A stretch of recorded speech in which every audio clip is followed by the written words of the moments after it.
Welcome to Covenant Kids. We are so glad that you have joined us today. Before we jump into our story, let's take some time to worship God and to show Him through our song and our dance how grateful we are for His presence in our lives. Let's stand up and worship.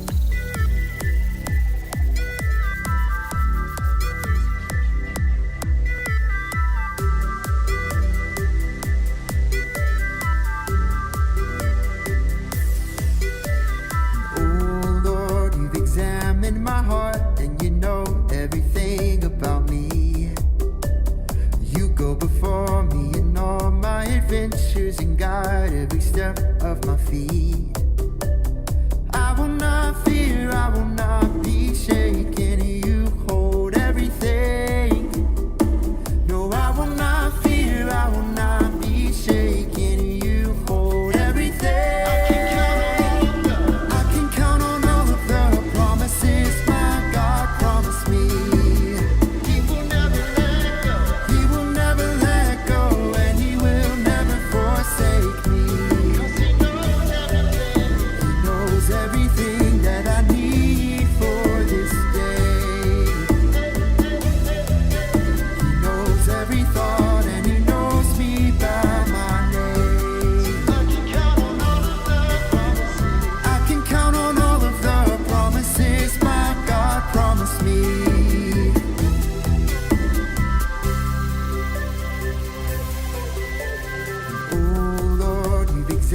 My heart, and you know everything about me.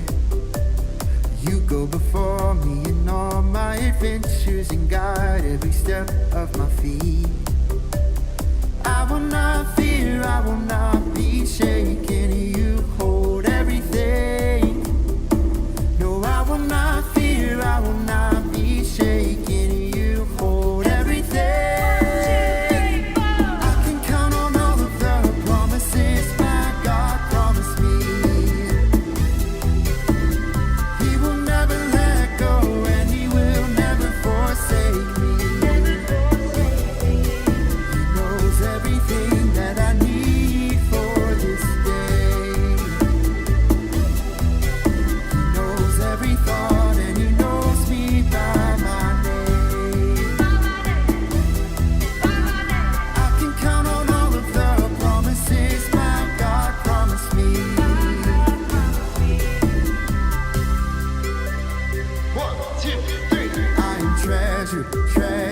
Treasured by the one who loves me. I am treasured, treasured, treasured by the one who loves me. I am treasured, treasured, treasured by the one who loves me. I am treasured, treasured, treasured by the one who loves me. Hey. I can count on all of the promises. Hey, I can count on all of the promises my God promised me. He will never let go, and He will never forsake me. He knows everything that I need for this day. He knows every thought, and He knows me by my name.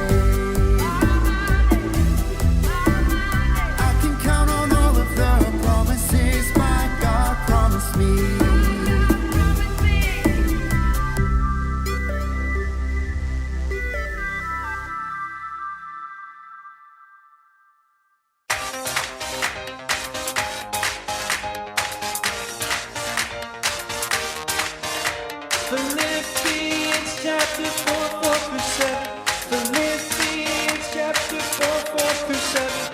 The Lord is near, the Lord is here, and I have peace with God. The Lord is near, the Lord is here, and I have the mind of Christ. Rejoice in the Lord always. I will say it again. Rejoice in the Lord always, and again and again and again.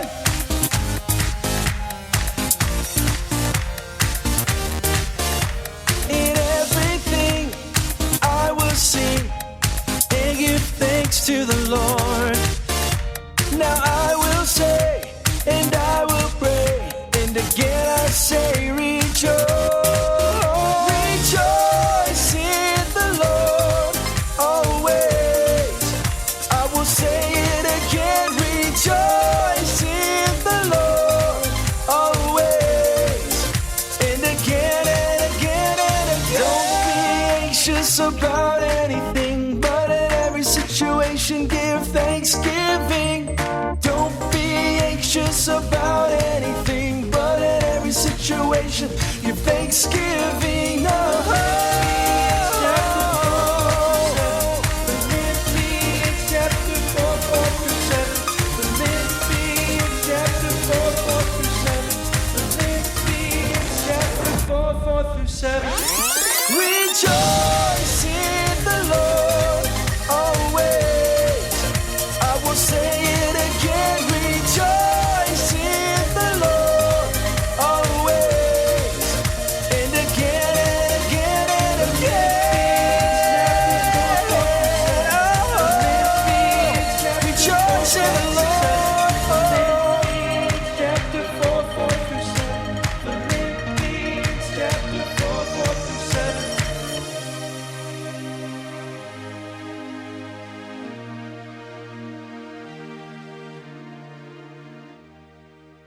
I have a challenge for you. It's a riddle. Okay, here's the first one. I'm as light as a feather, yet the strongest person can't hold me for very long. What am I? Anyone know? The answer is breath. Okay, here's another one. You can't see me, you can only feel me. In a storm, some people fear me. What am I? Do you think you know? The answer is wind. Now, did you notice that in both riddles, the answer was something that we can't see, but is very much real and working? Breath and wind. Today, we're going to hear a story from the Bible that shows how God is similar. He's working even when we can't see it. Let's watch.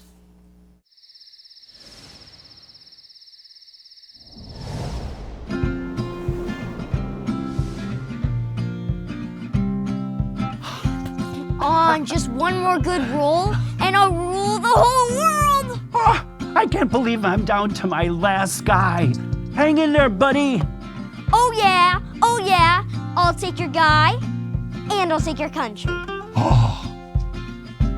I lost, but I had a wonderful time, Danny. Thanks for playing with me. Thanks for teaching me this game, Grandpa. I never played it before. You know, now that I think about it, it would be a hard thing to live in a country and have another nation take it over. You are right. But come to think of it, God's people felt that way a lot. Years after the prophet Isaiah had warned God's people of what would happen when they turned away from God, the Babylonian Empire conquered the kingdom of Judah. Many of God's people were captured and exiled. That means that they were taken from their home and forced to live in a land that belonged to other people. But God was with them the whole time.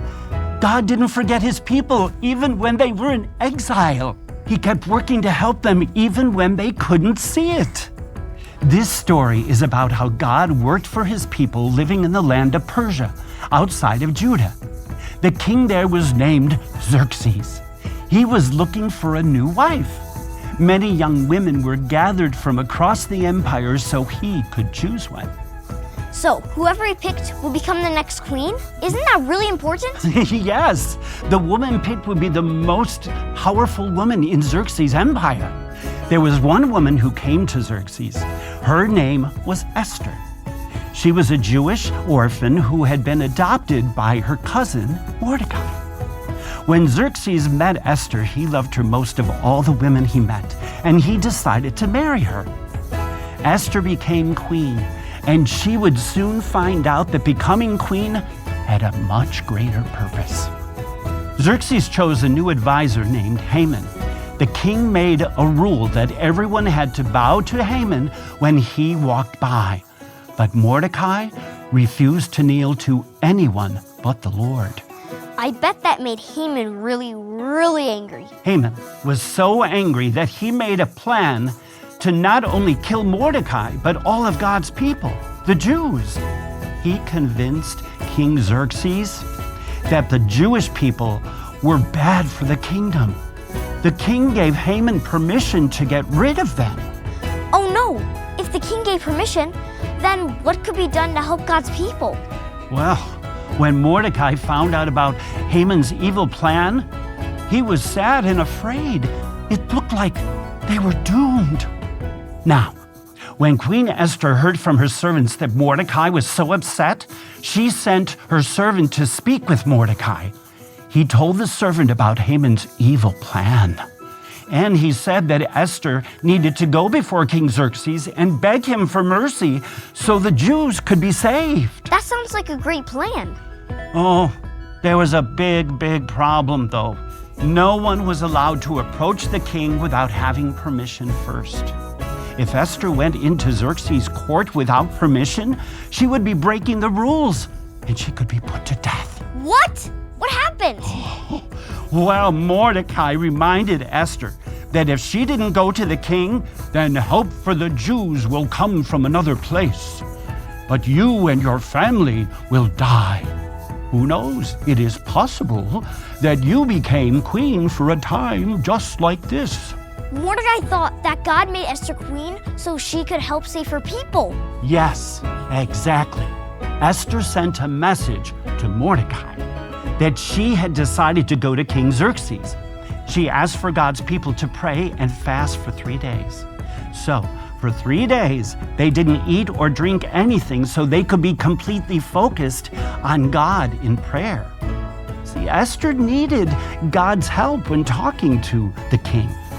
The 3rd day came, and Esther bravely entered the king's courtyard. First, she made a nice meal for the king and asked him to come back the next day. Then she went to him again the day after that.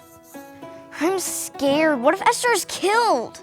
Everyone looked at King Xerxes, and he called Esther to his side. She was not punished. Esther ended up telling the king all about Haman's evil plot to kill Mordecai and all of her people, the Jews.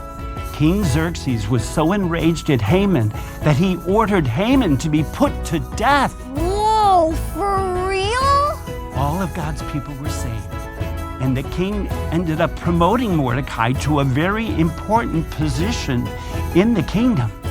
The story of Esther and Mordecai reminds everyone how God can put the right people in the right position to help protect his people. God is working even when we can't see it. The book of Esther tells a story about how God helped his people when they lived in a faraway land. The king, named Xerxes, was looking for a new wife. King Xerxes chose a woman named Esther to be queen. Queen Esther was the most powerful woman in the land. Esther would soon find out that there was a special reason that she was the queen. This is what happened. King Xerxes made a man named Haman the most important worker. The king told everyone to honor Haman and to kneel before him. But a man named Mordecai said he would not kneel to Haman because God was the most important. Now Mordecai was Queen Esther's cousin. Haman got so mad that he planned to kill Mordecai and all of his people. Mordecai's people were God's special people, the Jews. Haman told the king that the Jews were bad for the kingdom, so the king said Haman could get rid of them if he wanted to.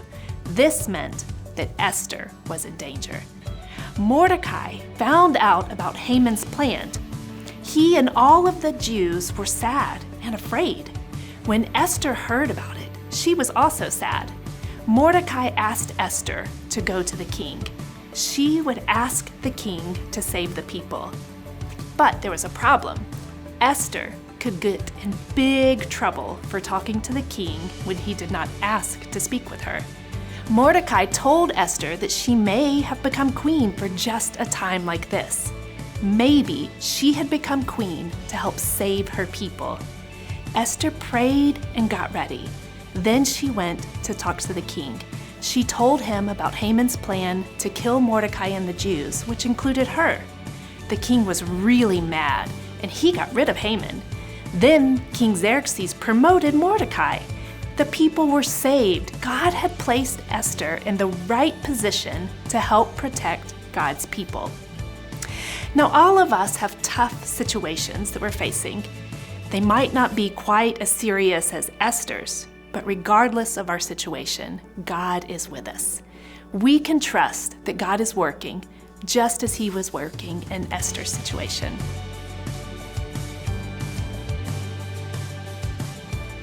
Hey kids, it's time for our Word of Wonder. Our Word of Wonder is from Hebrews 13:5, Part B, which means it's the second half of the verse. And it goes like this: God has said, I will never leave you, I will never desert you. Okay, this time you say it after me. Ready? God has said, I will never leave you, I will never desert you. Hebrews 13:5. Good job. All right, Covenant kids. God knows you, God loves you, and God leads you. Now go change your world.